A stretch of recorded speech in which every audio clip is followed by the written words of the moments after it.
Alright guys, today we're going to work off of a technique off a wrist grab. Now you'll see us do a lot of some of these techniques, these kind of standing, wrist control, Aikijutsu techniques.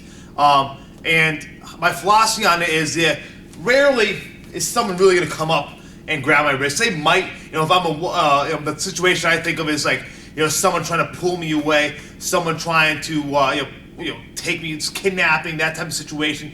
Or it could just be a drunk idiot at a party type of thing. But we're gonna work off the wrist grab. But what's important is that to look at the principles of how this works and the principles behind it. It could be that someone's going for a gun, or I'm going for a gun, he grabs. I'm a police officer, I'm going for my gun, he grabs my wrist.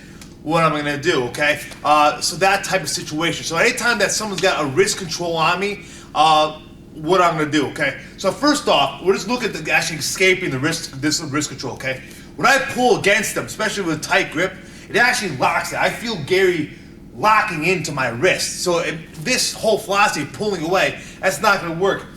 But if you look at the principles of it right now, the place where he's weak is against the thumb, okay? The thumb can't go back. I can't go against his four fingers, so this is my escape route. So all I'm thinking about doing is I'm thinking about driving my elbow to his elbow, and that comes right out, all right? So he can hold on nice and tight, and that comes right out. Now, that's great to just escape a situation. If you're in a jiu-jitsu match and someone's trying for wrist control, yeah, that works really well. And we use that all the time, okay? We're just pure grappling. But from a self-defense perspective, what I want to do is now turn it into an offensive thing, all right? So he's got that wrist, I'm gonna grab his wrist, all right? And what I'm gonna do is I'm gonna roll that wrist over again. I take a big step on left leg behind his leg. Boom. And my elbow finds his face perfectly, all right? I just come underneath, hold nice and tight, and snap, all right? Now what I can also start doing is buckle him, sorry, I mean actually, but start actually bringing him down to my level. Because a lot of times, you may be smaller, you're like, oh, I can't get up here.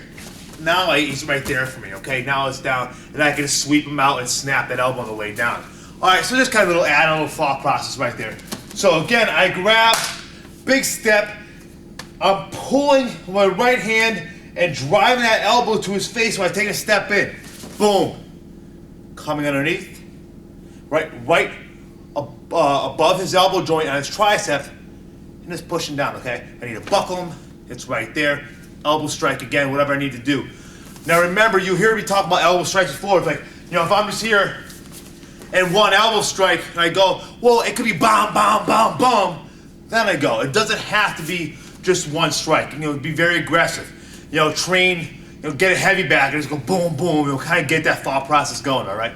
So in Japanese Jiu-Jitsu, we call it wrist grab, Ude Tori. All right, it's a very effective technique. I like the kind of push-pull aspect of it. It feels very powerful. Don't do this. You see a lot of people do this. All right. What you want to do is I'm aiming behind Gary's head. So I'm coming through. That's what we're doing, okay? So it's not just like blink to his head. I'm coming through. And then again and again and again if I need to. Whatever I need to do to end the situation, end his attack, all right? Give that a shot. Wrist grab, Ude Tori.